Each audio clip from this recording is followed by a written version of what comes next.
Hey everyone, welcome to BrickVault. Today is another LEGO weekly news update. Please don't be distracted by anything else you might see in the shot. We're definitely not working on a gigantic, massive, biggest build we've ever possibly undertaken.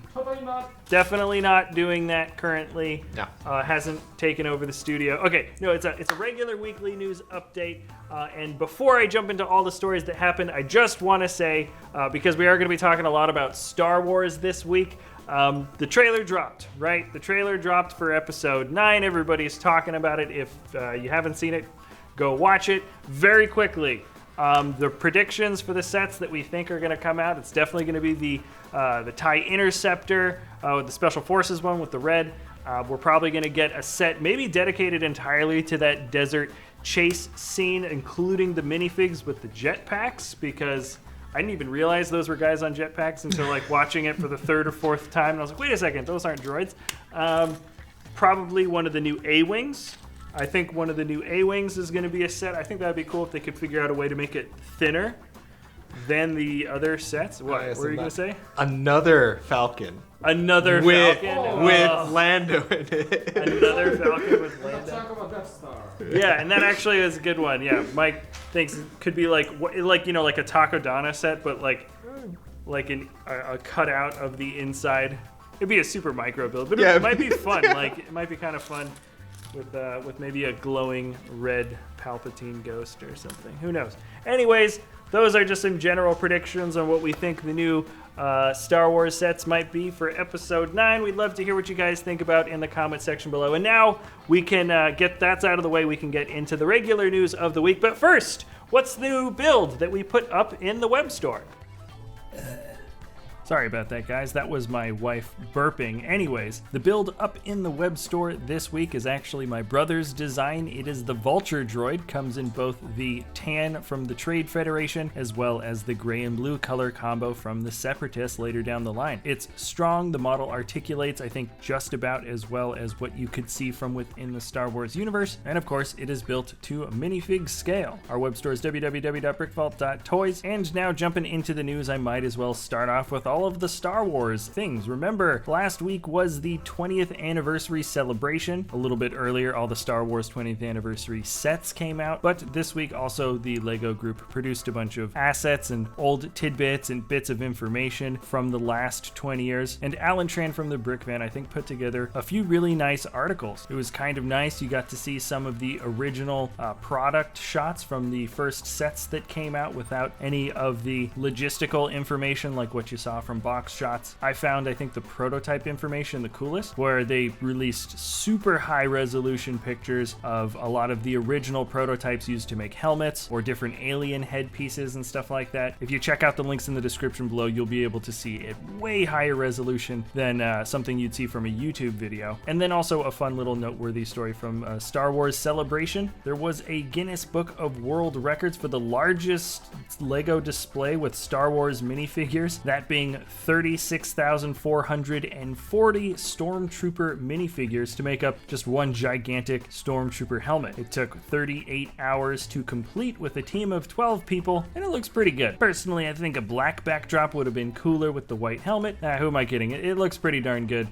Congrats, guys, for getting the Guinness Book of World Records for that. And then continuing on with Star Wars info, the Darth Vader bust that was supposed to be exclusive for Celebration was then being sold for Target if you got the red card. That promotion should have happened already, but for some reason it got delayed a few days. So anyways, if you missed it and you still want to get the Darth Vader bust, it should go on sale April 15th. I've already talked about why I'm not a huge fan of this kind of promotion. I don't think we're going to be getting the official one, but the building instructions do exist. I mentioned it last week, but that link for the building instructions is still available in the description below. And then usually when there are Amazon sales, I like to mention at the beginning of the episode, but I thought it was kind of interesting. The Clone Scout Walker is already 20% off on Amazon. That's pretty nuts. The set has been out for less than 2 weeks, but you can already get it at a discount. And then, interestingly enough, the new Avengers Endgame sets also have a 20% off sale on Amazon. So links to those sales are in the description below. below, and that's actually a pretty good segue into the Avengers news for this week. By far the coolest story, and I think the biggest promotion so far for Avengers Endgame, comes in the form of these gigantic Chinese opera-style masks, but they're the masks of a lot of the main Avengers. They were built by Prince Jiang, who is a LEGO certified professional, and wow, they are very, very impressive. I know it's the kind of standard brick stacking build motion, but the colors are amazing, the scale is super impressive, and they look incredibly good all together in this little arcing display. If you visit this guy's Facebook in the description below, you can see way more pictures, and they're really, really high quality. I highly recommend it. And then finishing off LEGO Avengers news, the Marvel Superheroes Avengers Tower set 40334 has official images released. It's 211 pieces, recommended for ages 10 and up, and will be a promotional set included with the purchase of $75 or more of LEGO Marvel Superheroes products between the dates of April 19th to May 2nd, or until supplies run out. Probably one of the better LEGO promotional sets I've seen in a while, and I believe that Iron Man minifigure is exclusive. Moving along with news about official sets being revealed, the LEGO House Dinosaurs set number 40366 has been revealed, and it looks like it is going to be a set that includes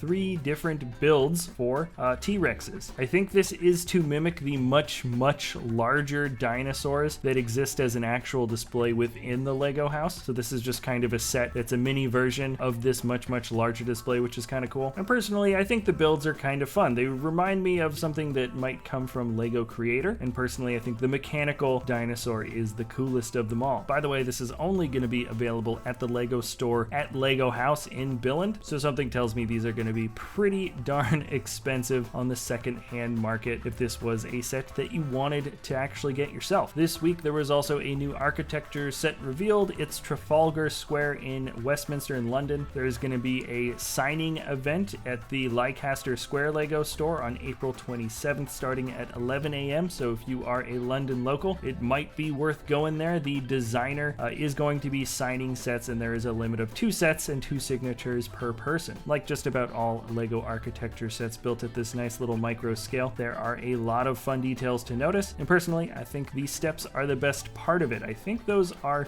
panel pieces stacked on top of each other. My guess is they might not even be studded in, but we will just have to wait and see, because they definitely look thinner than the regular thickness of a plate. That might count as a new official building technique that is not illegal. We'll have to wait and see. And then if you have been following the AFOL designer program, the official packaging for those AFOL designs have been revealed. They look very clean. I'm actually really happy with the way that turned out, and I think partnership between BrickLink and LEGO is pretty good, so I'm glad that they are putting forth what looks to be a pretty solid product. More information on that if you check out Alan Tran's article in the description below. And then very quickly, there is a seasonal Easter Bunny figure that is a promo just on Facebook. This little promo fig I think came out last year, but right now there's an actual code that if you check out from now until April 22nd, you can just get this guy free, I think with any purchase online. So link to that now. It's basically anything you purchase online, you can just get this guy for free. And then I don't know if you guys remember that little contest for the rocket ship that was forever ago to be a gift with purchase, but the first official packaging of that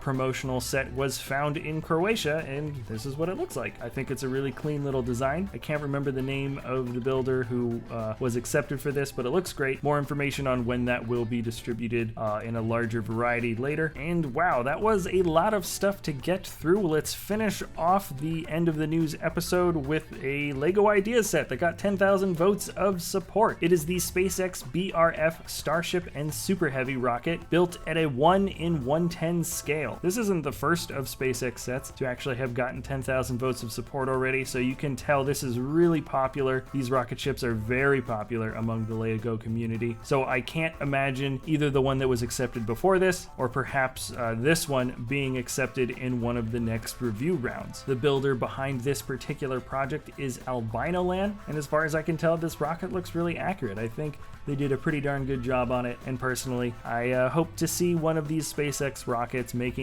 their way into the official LEGO set building round. All right, everybody, that's going to be it for this episode. Remember, if you enjoy our content, you can always like or subscribe. Tomorrow is Top 10 Mocks of the Week, and we'll see you next time at BrickVault. Hey everybody, wanted to pop in very quickly, let you know that we've got a LEGO web store, www.brickvault.toys, where we sell these step-by-step instructions for some incredibly awesome LEGO MOCs. The revenue from the web store helps support us here at the channel, as well as the designers that build these amazing LEGO designs. So anyways, thanks a lot for watching, everybody. Check us out at www.brickvault.toys, and we'll see you next time at BrickVault.